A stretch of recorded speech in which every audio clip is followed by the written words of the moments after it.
modelo de substituição de importações implementado em grande parte dos países da América Latina no período pós-guerra acelerou um processo de industrialização que estava destinado a satisfazer quase exclusivamente as necessidades do mercado interno. O papel ativo do Estado tem uma importância decisiva nesse processo, investindo em obras de infraestrutura, expandindo os serviços públicos, produzindo bens.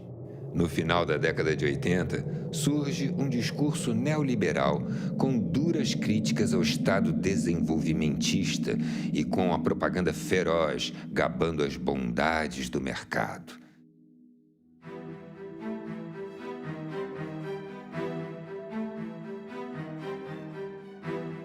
Um exemplo nesse sentido é o programa de privatizações das empresas públicas que, com diferentes ritmos, se impõe em todos os países latino-americanos. Não se trata de um Estado ausente, mas sim de um outro Estado submetido às exigências do mercado. Milton Santos. O neoliberalismo real é muito diferente do neoliberalismo utópico. E o Estado neoliberal não é um Estado mínimo. É um Estado ativista, é um Estado militante, só que as formas, os padrões de articulação entre Estado, capital e sociedade é que se alteraram. Isso não pode ser lido meramente como um processo de redução do lugar e do papel do Estado, tem que ser entendido como uma redefinição do lugar e do papel do Estado no processo de acumulação do capital e de dominação capitalista.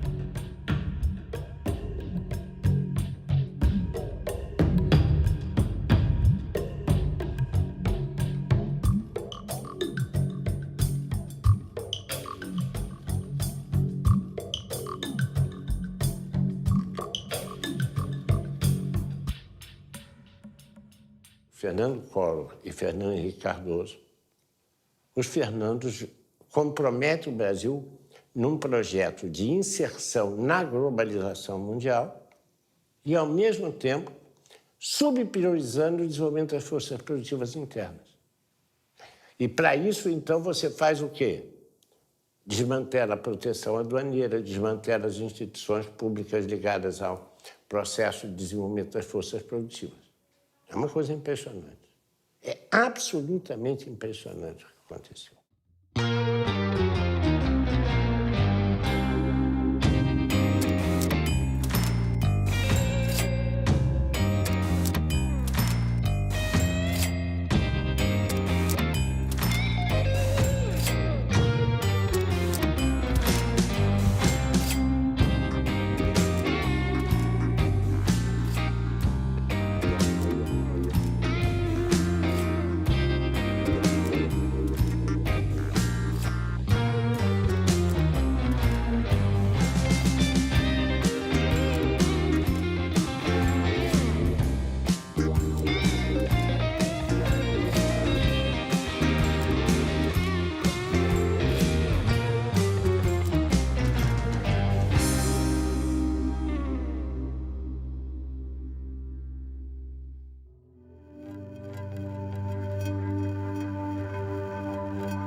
Moradia, saúde, educação, transporte, segurança estão sendo tratados como mercadoria, da mesma forma que aparelho de celular, carro financiado, televisores de 50 polegadas e outros produtos.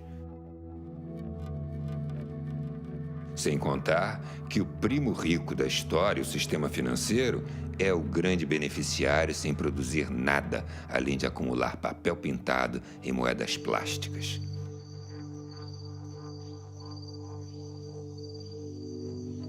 As florestas, os oceanos, os rios, o subsolo e até mesmo o ar são disputados por grupos privados como commodities a serem negociadas pelas bolsas de valores mundo afora.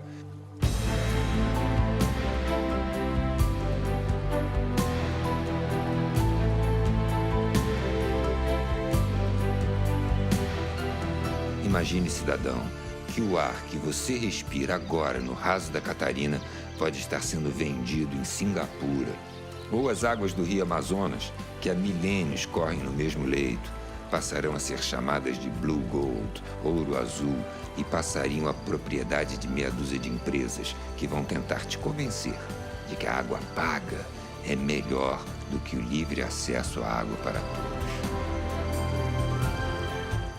Ao denunciar a quebradeira do Estado nos anos 90 do século XX, demonstramos que todo o patrimônio formado a partir de um sacrifício coletivo, seguindo a tendência de uma época, foi privatizado a preço de banana. Queremos com esse filme deixar aberto um debate sobre o futuro, no qual consideramos as grandes manifestações que aconteceram no Brasil, sobretudo as de 2013, como um termômetro das demandas da sociedade. O neoliberalismo no mundo e no Brasil, a partir dos anos 90, ele é uma vingança da economia sobre a política. O que acabou acontecendo com esse esvaziamento da política da democracia é o predomínio do capital. Né? A política passa a refletir os interesses do capital. Né? E nessa etapa do capitalismo, do capital financeiro. Verdade? Quer dizer, então essa que eu acho que é o pano de fundo que está por trás disso tudo. Para isso, você teve que enfraquecer o Estado. Né? O Estado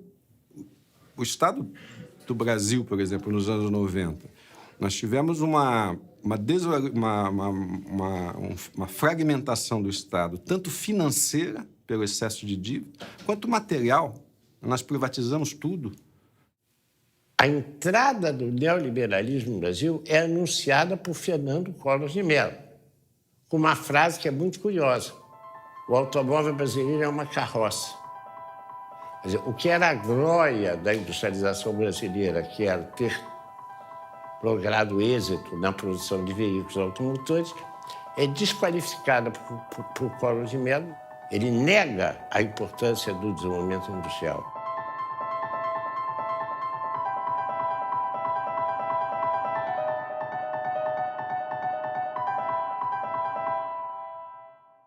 Fernando Henrique Cardoso é muito mais sofisticado. Ele não faz esse tipo de discurso. Ele faz um outro discurso. O Brasil tem que se inserir dentro das tendências mundiais. A tendência mundial é a globalização.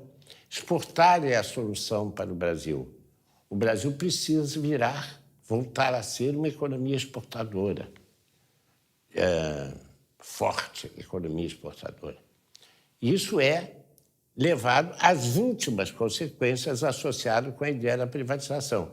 Foi ocupando cada poro do Estado brasileiro. Quando eu fui para o governo federal, eu fiquei muito impressionada com isso. De perceber que na máquina do Estado, você tinha aqueles moços biotipo da escola de Chicago, sabe? Cabelo escovinha, Cooper de manhã, fortes, com uma cabeça absolutamente feita, assim, que desconhecia completamente a sociedade brasileira. Lembra da época do Collor, que ele punha aquele elefante, era uma propaganda de que o Estado era um elefante pesado, perdulário, ineficiente, que gastava muito dinheiro, e a ideia era de que o mercado tinha solução para tudo. Já foi importante uma forte presença do Estado na economia. Só que o Estado engordou muito em áreas não prioritárias para você, cidadão. Ficou pesado. Com a desestatização, o Estado vai investir pesado em saúde, educação, habitação, saneamento e segurança. Um Estado pesado incomoda muita gente. Incomoda mesmo. Governo do Brasil, a prioridade é o cidadão. Ao longo dos anos 1990, o apoio da mídia às privatizações foi total, repercutindo e massificando o discurso neoliberal. Desestatização, porque o Brasil não pode ficar para trás.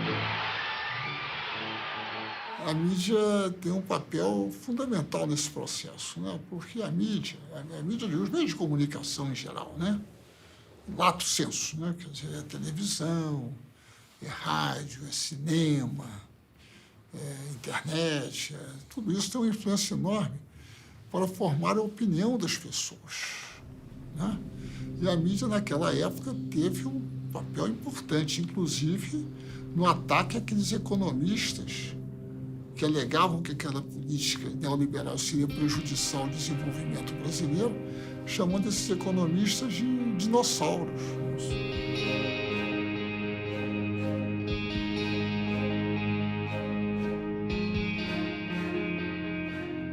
E a mídia se esforçou nesse sentido de uma forma extraordinária, né? Justamente por causa dos seus vínculos com os grandes interesses econômicos. E os grandes interesses econômicos brasileiros hoje, no Brasil, instalados no Brasil, são multinacionais. E os nacionais, muitas vezes, também estão vinculados a eles.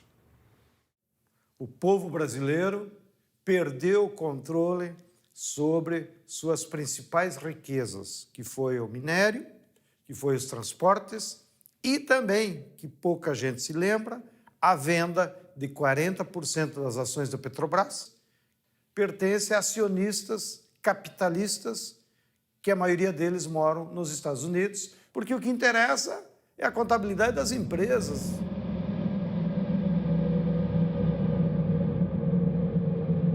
A privatização das telecomunicações é uma privatização do espaço eletromagnético. A privatização do setor elétrico é, num certo sentido, a privatização dos nossos rios. A privatização das grandes mineradoras é a privatização de parte do nosso território. Quer dizer, territórios controlados pela Vale do Rio Doce, por grandes empresas mineradoras, hoje são distritos privados. Tem a dimensão da perda de elementos fundamentais da soberania nacional transferidos para o setor privado e, em boa parte, setores internacionais.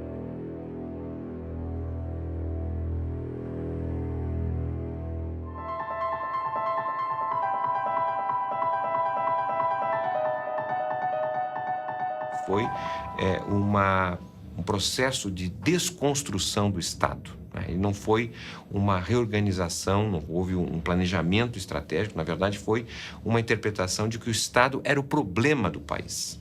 E a resolução desse problema passava pela destruição, pela desconstrução do Estado.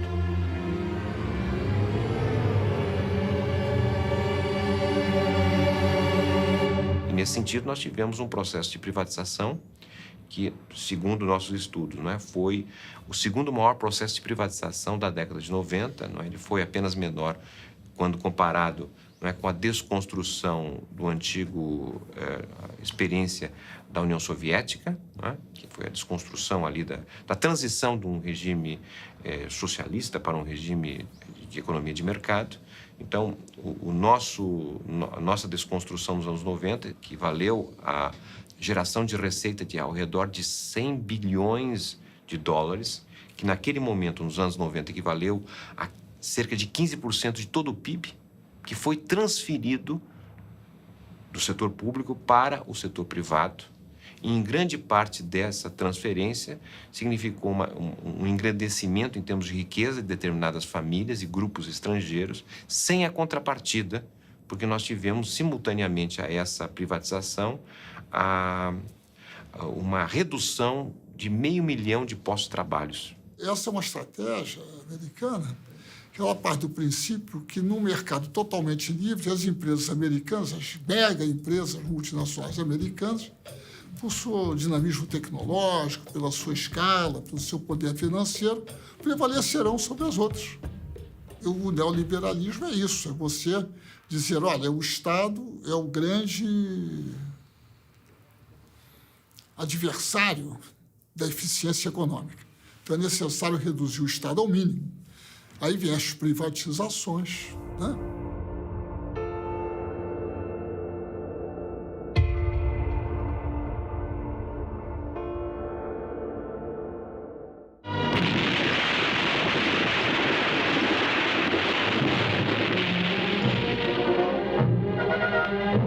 A Companhia Vale do Rio Doce vem contribuindo decisivamente para o desenvolvimento do país.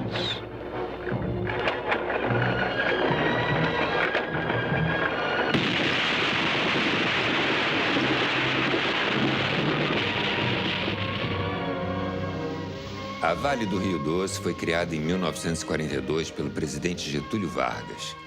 A partir de 1969, a empresa tornou-se a maior exportadora de minério de ferro do mundo e foi estratégica para os planos de industrialização do país.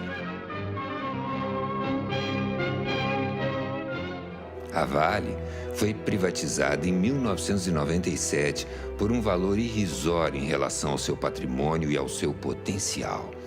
Naquela época, já se tinha notícias da reserva mineral da Serra Sul, em Carajás, onde se estima haver 10 bilhões de toneladas de minério. Hoje, este é considerado um dos maiores projetos de extração da empresa, chamado de Projeto S11D. Houve forte resistência de trabalhadores, sindicatos e da sociedade civil, que chegaram a conseguir por diversas vezes na justiça o adiamento da data do leilão. A Vale foi vendida por cerca de 3 bilhões de dólares naquela época. Menos de um ano depois da venda, o faturamento da empresa foi superior a 10 bilhões de dólares, ficando nítido que a resistência à privatização tinha fundamentos. Uma empresa estatal, ela olha vários outros aspectos que uma privada não pode, não cabe a uma privada olhar. Não é pecado ela não olhar, não lhe cabe olhar isto. A empresa estatal, ela tem esse objetivo maior de olhar o conjunto do país, onde ela possa colocar os seus recursos ou as suas expertise, né, de forma favorável para o país. Ela tem que olhar também para a questão da industrialização associada aos seus projetos. No caso, era uma obrigação da Vale fabricar trilhos aqui e projetar vagões para o Brasil, locomotivas, estimular o desenvolvimento direto de uma indústria ferroviária própria, ter esses cuidados. A estatal tem que ter esses cuidados.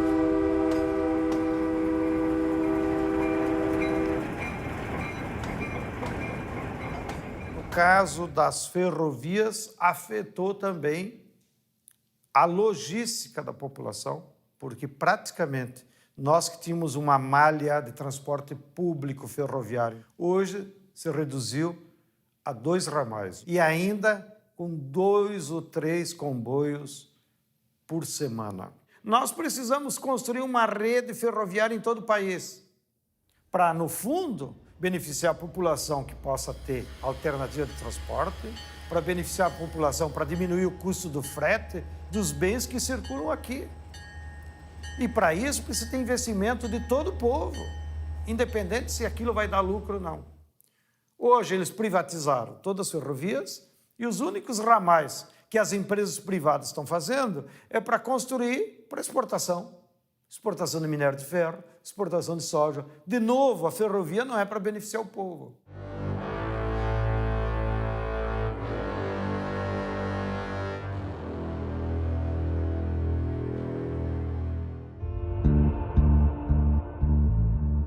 O saldo da privatização do setor elétrico foi desastroso para todo o Brasil. Um exemplo surreal foi a privatização da Light. Já em 1979, o governo da ditadura comprou a Light da Brascan Limitada 2 anos antes do contrato de concessão acabar, quando a empresa passaria ao controle do Estado brasileiro sem ônus.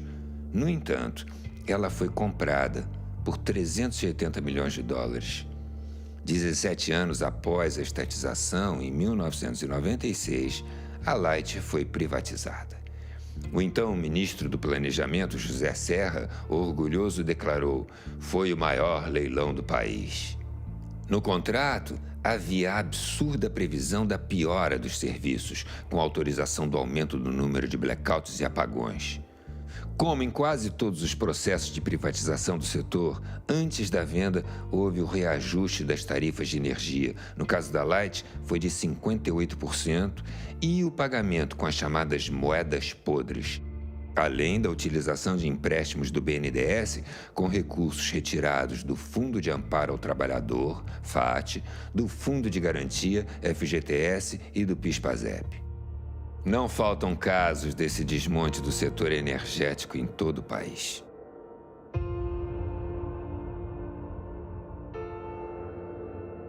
A condução da privatização do setor elétrico brasileiro foi absurda. E, como na geração não foi feito investimento e também muito pouco na transmissão, na hora que a economia cresceu um pouquinho, que foi o ano 2001, entrou em colapso. Não havia capacidade instalada para atender a demanda e faltou energia no Brasil. Houve um racionamento mano-militar, né? As famílias foram obrigadas a reduzir seu consumo sob ameaça de desligamento. E a Light apagou o Rio de Janeiro. Isso foi logo no primeiro verão após a privatização. O que mostra o insucesso da privatização. Se o Estado ia mal, sem ele, pior ainda. As reclamações quanto à má qualidade dos serviços, apagões e acidentes são comuns em quase todos os estados. O Ministério Público, no Rio de Janeiro, após trocas de acusações entre as empresas, responsabilizou pelos incêndios em galerias e explosões em bueiros tanto a Light como a concessionária de gás canalizado SEG, também privatizada em 1997. A privatização no Brasil começou pela distribuição,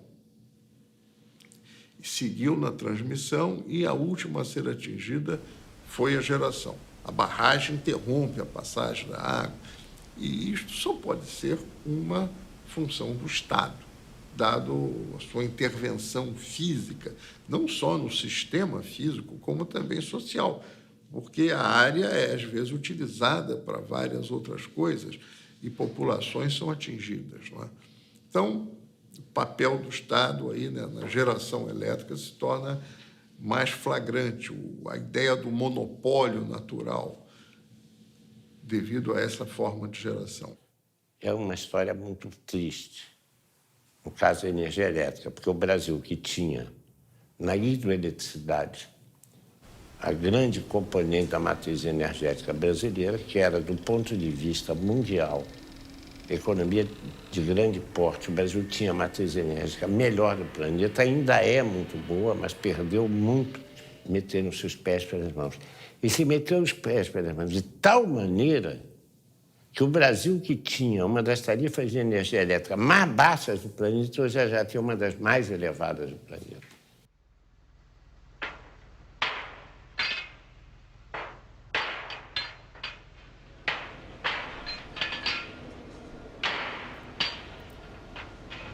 Furando e furando.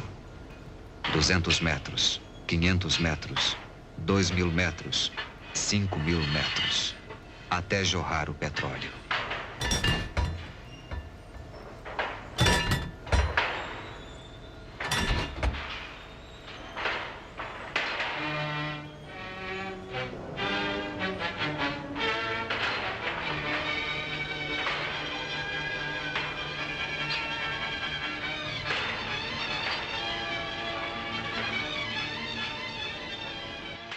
Quando o neoliberalismo, a onda neoliberal atingiu o Brasil, da qual resultou a revisão constitucional de 98, a joia da coroa das privatizações brasileiras, das empresas estatais brasileiras, era a Petrobras.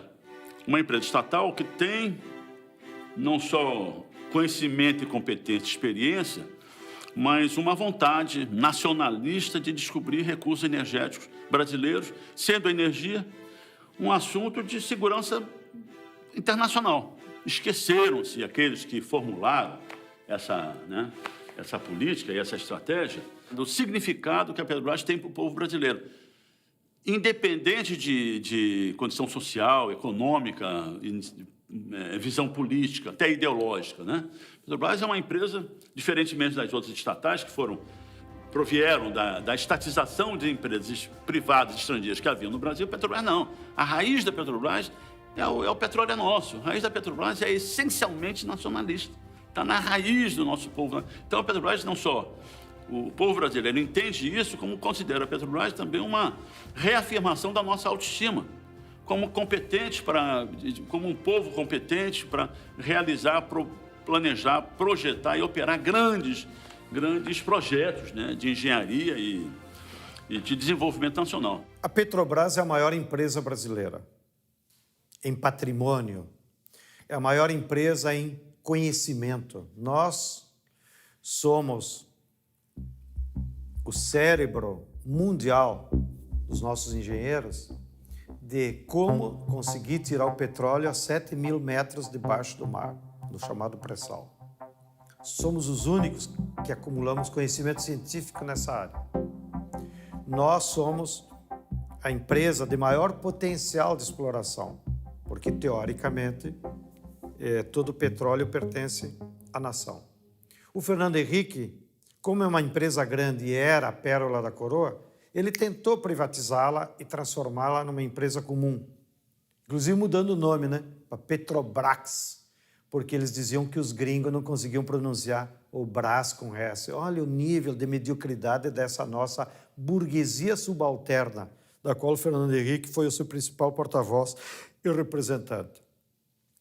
Mas por ela ser tão grande, não deu tempo eles seguirem o caminho natural da privatização. Eles tentaram pela venda das ações, tentaram pela quebra do monopólio, e isso conseguiram.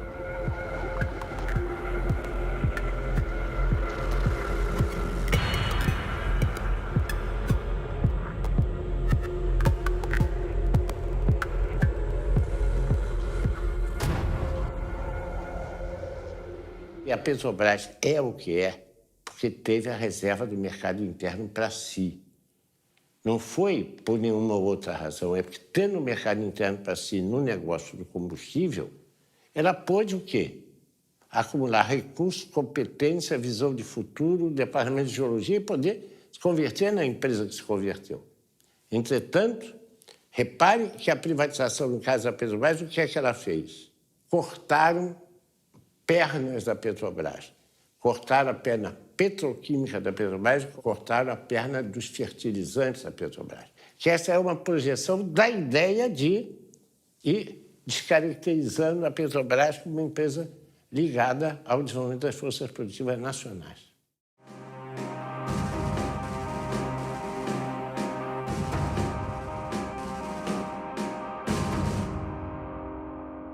A privatização das telecomunicações foi um crime contra o Brasil e muito pouco compreendido. O Brasil tinha 4 satélites. O Brasil tinha toda uma rede de comunicação própria. O Brasil tinha os cabos que nos conectavam com o mundo. E isso foi entregue a preço de banana exatamente para os Estados Unidos. Então, esse é só um exemplo, entre tantos, como naquele momento que nós tínhamos que certamente reestruturar o sistema Telebrás, sem dúvida alguma. Mas o modelo adotado foi um modelo completamente antinacional, um modelo que transferiu o controle das comunicações brasileiras para fora do país, né? Um modelo que tornou as comunicações brasileiras exportadoras líquidas de capital, que não era, né? Um modelo que destruiu o parque industrial tecnológico que o Brasil tinha em cima das telecomunicações. O sistema Telebrás recebeu fartos investimentos a partir de 1996 e, após ser desmembrado em 12 empresas, foi a leilão em 1998. 2 dias antes da venda, havia 100 ações movidas em todo o país contra a privatização. No dia do leilão, manifestantes e policiais entraram em confronto nas imediações da Bolsa de Valores do Rio de Janeiro com um saldo de 11 presos, 48 feridos e a entrega do sistema de telecomunicações brasileiro ao capital privado. A Telebrás foi comprada por empresas italianas, portuguesas, espanholas e norte-americanas. O que era bom para eles não era bom para o Brasil. Em 2013, a empresa espanhola Telefônica divulgou um balanço de sua receita global, em que apontava as operações no Brasil como as que davam o maior faturamento à empresa. Os lucros obtidos no Brasil pela Telefônica servem para sustentar a expansão de sua matriz na Europa.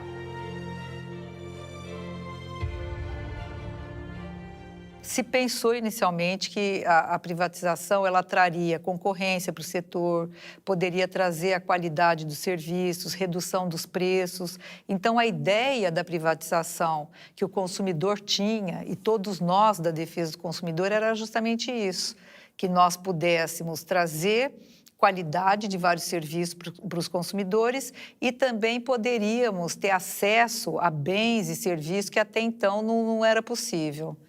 Mas o que se observou pós-privatização e logo depois de alguns setores é que os preços subiram num nível muito elevado. A prometida concorrência não foi possível até o momento. Nós temos setores como telefonia, nós temos pouca concorrência. A rigor, você tem a expansão, a melhoria e até baixos preços de serviço, né, e competição em cerca de 300, no máximo 400 municípios brasileiros, que é onde está a renda concentrada, onde você tem efetiva atividade econômica, né?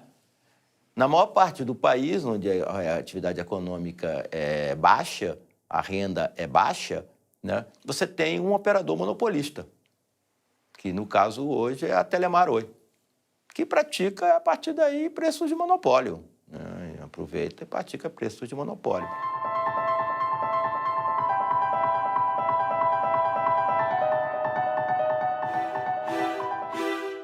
As agências reguladoras, ANEEL, Anatel, ANP, Anvisa e agências estaduais foram criadas no Brasil como parte do pacote das privatizações. Houve a paralisação dos investimentos e o desmonte das empresas públicas propositadamente, com o objetivo de justificar a necessidade de privatizar. E as agências foram apresentadas como guardiãs do interesse público. Hoje, se constata que elas muito pouco fazem na defesa dos interesses dos usuários dos serviços. Elas foram pensadas justamente para trazer ali uma certa independência, para poder agir de forma independente, mas o que se vê é a captura dessas agências. Hoje, elas são capturadas, elas têm ali o comando do próprio governo e, portanto, elas não são independentes e não podem fazer um trabalho que pudesse realmente equilibrar o mercado. As agências reguladoras foram pensadas para permitir o capital vir para os países como o Brasil. Elas são um instrumento do neoliberalismo. É o caso da ANP. A ANP, a ANEL também, né? Elas são empreendimentos que visam favorecer as condições do capital. Eu não acho que elas tenham um papel que deviam ter público. Elas são, inclusive, inúteis. Era melhor que a Petrobras cuidasse do petróleo e não houvesse leilão nenhum.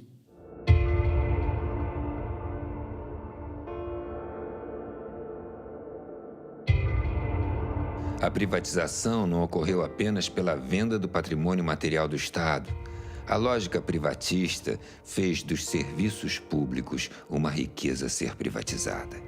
As pessoas, quando têm um filho doente, elas estão mais ou menos dispostas a pagar a qualquer coisa, raspa a gaveta e consegue.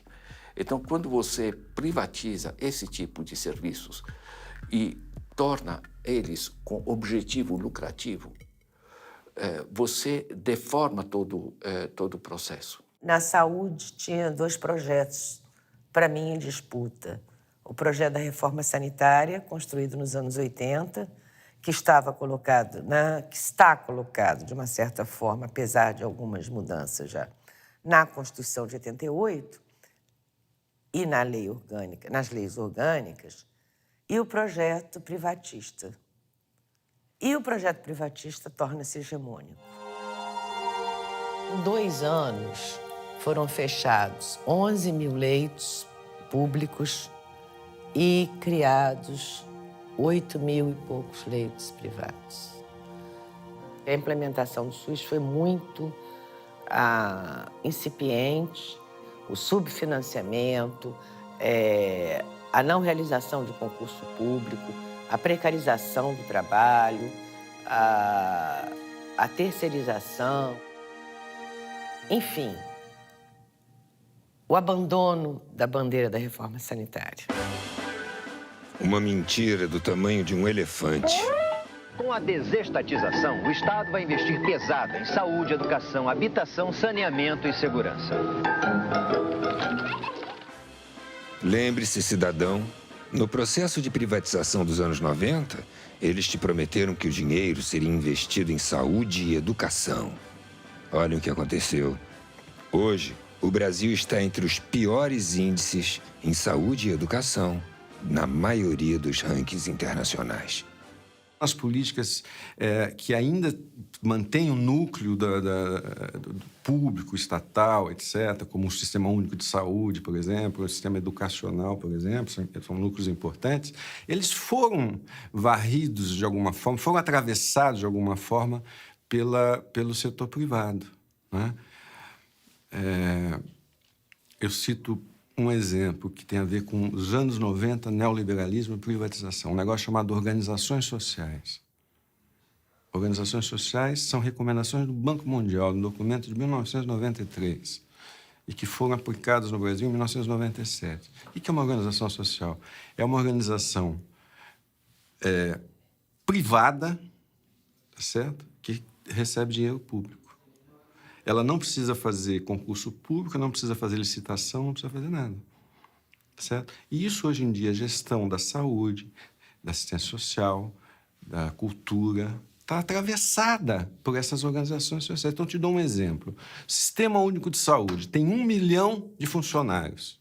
70% dos funcionários são ou terceirizados ou fazem parte de organizações desse tipo. Eu pergunto, é possível você ter uma gestão pública eficiente se 70% dos funcionários são privados?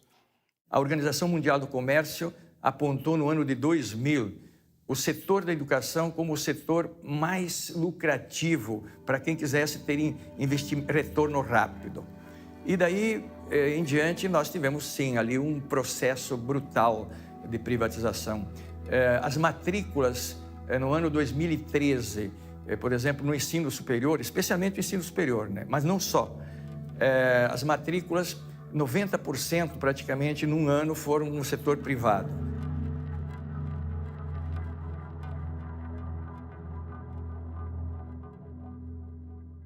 Professor, por exemplo, hoje é tratado como um entregador de conhecimento.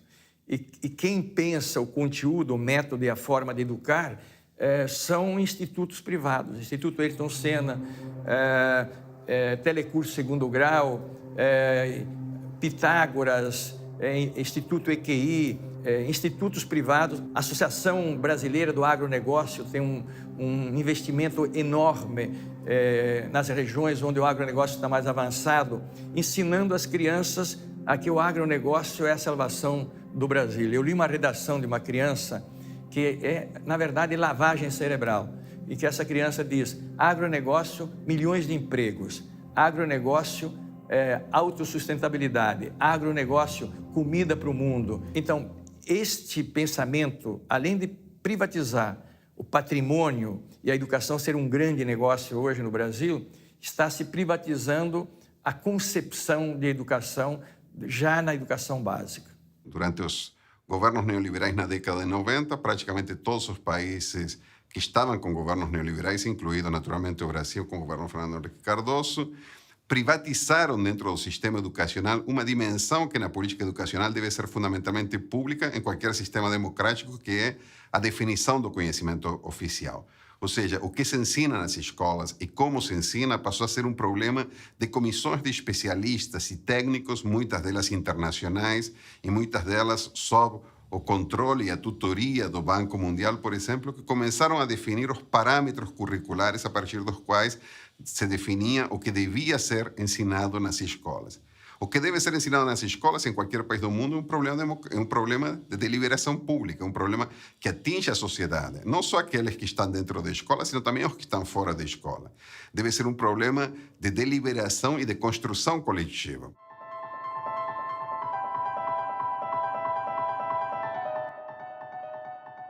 É fundamental para qualquer povo que quiser caminhar com suas próprias pernas, é que tenha o controle da sua cabeça. O controle da cabeça é o conhecimento.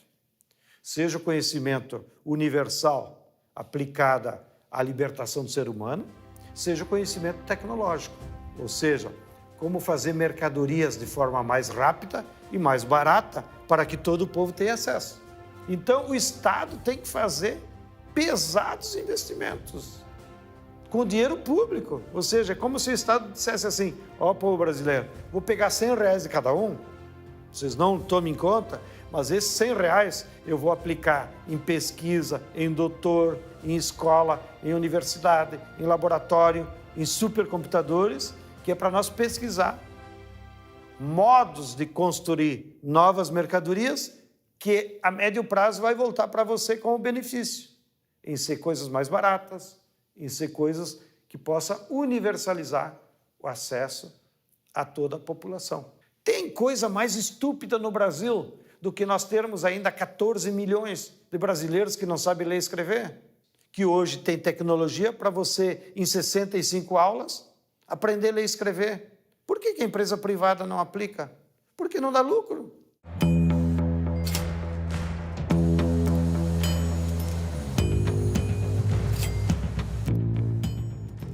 A questão da habitação, quando nós estamos falando de cidades e não do campo, da zona rural, ela é uma questão urbana, né? Ninguém mora dentro da casa, as pessoas moram na cidade. Ou seja, você tem que ter sua casa conectada à rede de água, à rede de esgoto, à energia elétrica, à iluminação pública, à escola próxima para os seus filhos, o abastecimento, o transporte que te leva aos lugares. Então, nós estamos falando, quando falamos de habitação, de um pedaço de cidade.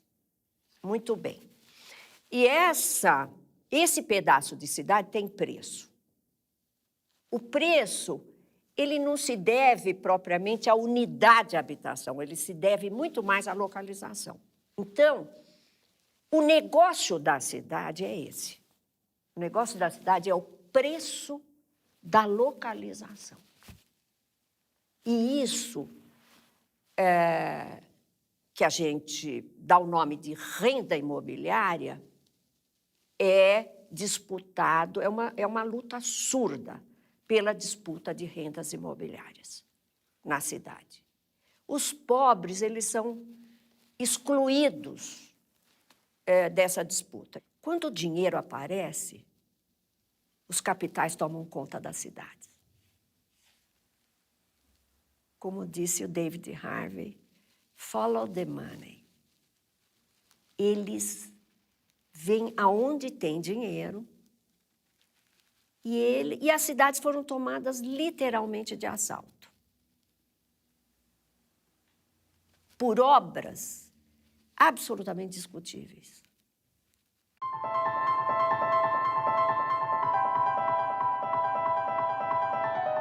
Por que são despejadas 1.500 famílias quando, pela Constituição brasileira, o direito à moradia é absoluto, foi colocado pela Emenda 29, e o direito à propriedade não é absoluto. Ele é relativizado pela função social da propriedade. Por quê? Há uma conjugação entre capital imobiliário e capital de transporte, que, no caso de algumas cidades, é agravado pelo fato de que os transportes são um monopólio privado. Os transportes públicos, paradoxalmente, não são públicos, são privados, e, portanto, seguem a lógica da valorização do capital no setor de transporte. São raríssimas as experiências no mundo onde você tem transporte público de massa privatizado. A Argentina privatizou na década de 90 e reestatizou agora. A Margaret Thatcher, no auge dos anos 80, não privatizaram o sistema de manutenção do metrô, mas não privatizou o metrô de Londres. Aqui, nos anos 90, nós fomos além da Thatcher. Tá certo? Ou privatiza ou faz concessão. Né? Concessão para o setor privado. O setor privado quer lucro. em alguma medida, isso tem a ver com o fato que, de 1994 até hoje, as tarifas de transporte urbano, por exemplo, em São Paulo, subiram o dobro da inflação. O passe livre é possível? É. Em determinadas condições, é possível. E ele é um dado de uma utopia muito importante. Muito, muito importante. Porque, como Milton Santos já falou, o jovem ele vive um exílio na periferia. O que é o exílio na periferia? É o cara que não pode sair de lá, porque ele não tem transporte ou porque ele não tem dinheiro para o transporte, se o transporte existe. O que se espera de um jovem que mora num bairro onde ele não tem equipamento esportivo, cultural, artístico,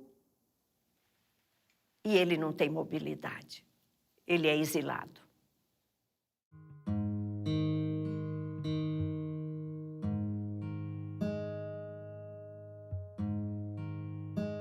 Essa questão não me parece que foi realmente abraçada pelo Estado.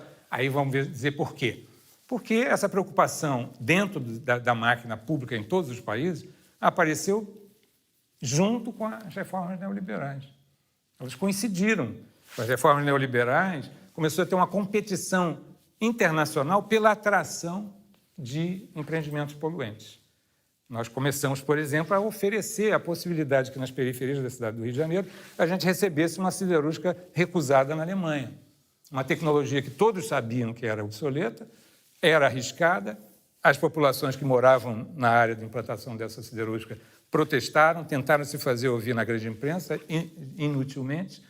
Depois de 6 anos, se não me engano, a primeira grande explosão que não pôde ser deixada de aparecer na grande mídia, aí começa a se discutir, não, seria melhor a gente investir em tecnologias inteligentes, nós também não gostamos das tecnologias sujas da siderurgia, mas o fato é que essa siderúrgica foi atraída como uma grande vitória, que ia produzir emprego, renda, etc. e tal. E o que tem produzido é males à saúde da população local e problemas, inclusive, econômicos, parece que estão procurando algum comprador para esse tipo de tecnologia. Infelizmente, nos últimos anos, os bens naturais da terra, da água, das florestas, estão sofrendo uma ofensiva do capital internacional, que, inclusive, para se proteger da crise no hemisfério norte, de 2008, correu aqui para o Brasil para se transformar em patrimônio e escapar da crise. E se preparar para um novo ciclo de expansão do capital, para então eles se apropriarem da renda extraordinária que os bens da terra sempre geram para os capitalistas. Então, nos últimos 2, 3 anos, pelo que passou pelo Banco Central, mais de 200 bilhões de dólares de capital financeiro especulativo veio ao Brasil e se transformou em terra, em usina de etanol, em usina hidrelétrica e, inclusive, se apropriando da atmosfera, que eles fazem esses cálculos agora de quanto oxigênio cada hectare de floresta tropical emite na atmosfera, transformam isso num título e vendem nas bolsas da Europa como crédito de carbono para as empresas que emitem muito carbono nas indústrias poluidoras. E ganham dinheiro até com a especulação desses títulos. Já tem 2 empresas que fizeram isso com áreas indígenas do Acre. E isso leva um perigo muito grande, porque os brasileiros perdemos a soberania sobre o nosso maior patrimônio, que é a terra, a água, a biodiversidade do nosso território e agora até sobre o nosso ar.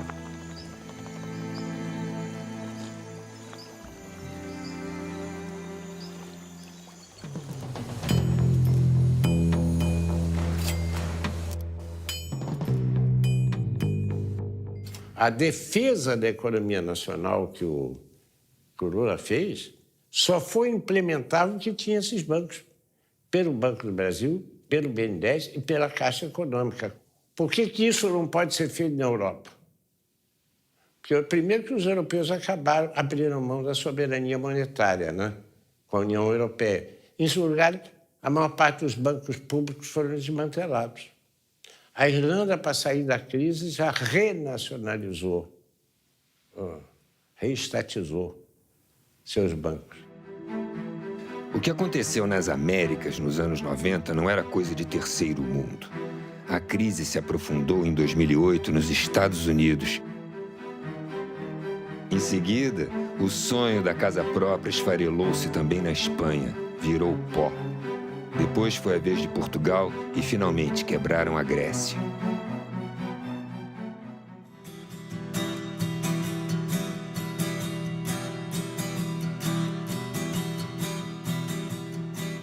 Então, a primeira coisa que eu diria a você, que me assusta muito, é a desconstrução da identidade brasileira. Em segundo lugar, de forma associada, é a ausência de um projeto nacional. Eu não consigo perceber um projeto educacional claro, explicitado. Como eu tampouco consigo perceber um capítulo cultural explicitado. Como não há um capítulo industrial explicitado. Se você perguntar hoje por onde a industrialização brasileira pode prosseguir, saiu de pauta como tema de discussão. Então, há um processo ideológico, acho eu, assustador, pelo qual nós estamos renunciando à ideia do Brasil ser. Como é que nós vamos superar essa crise, então? Só tem um caminho. É quando voltar a ter luta social que gere um reascenso do movimento de massa na rua. Essa energia das ruas vai obrigar a esquerda a voltar a discutir, se preparar e debater um projeto de nação. Um projeto de nação não capitalista, não naqueles formatos da década de 50, um projeto da nação dirigido pela burguesia. Um projeto de nação no sentido de organizar a economia para atender às necessidades da população. Não se trata de ter esperança, se trata de fazer mobilização e conquistar. Né? Se nós ficarmos esperando o Estado se transformar, ele não vai se transformar. Né? Ele vai continuar sendo do jeito que ele é, conservador, como ele foi concebido por quem o concebeu. A sociedade se move com a participação dos trabalhadores. Nós só teremos serviços públicos de qualidade, gratuitos, de transporte, saúde, moradia, educação, com pressão popular. Os movimentos de junho demonstraram isso. Nós queremos um Estado que seja um Estado voltado para os interesses da população, não um Estado voltado para os interesses do mercado, por exemplo. E a mobilização dos trabalhadores é essencial para que esse Estado seja um Estado plural e não um Estado excludente.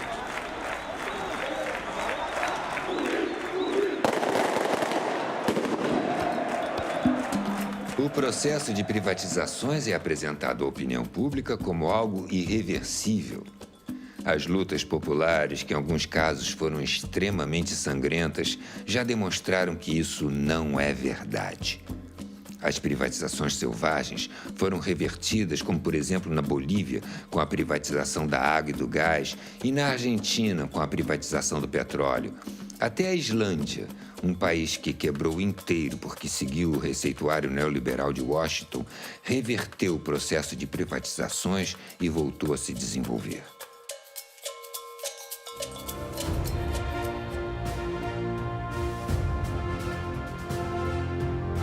Quando pensamos a história, nos voltamos para o futuro.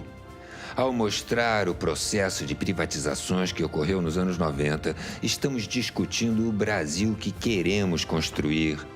Um país livre e independente, que respeite o meio ambiente, as diversas culturas, os saberes ancestrais e todos os povos. Não queremos um projeto de desenvolvimento dependente e irresponsável que vai gerar mais fome e pobreza para o povo e uma insuportável acumulação de riqueza para poucos. Queremos ser cidadãos e não consumidores. Sermos os sujeitos da história. Não somos números, somos gente. Como disse o professor Milton Santos, a qualidade dos serviços públicos é que assinará a carta de alforria dos moradores, em especial os jovens que vivem o destino do exílio na periferia. Este é o momento.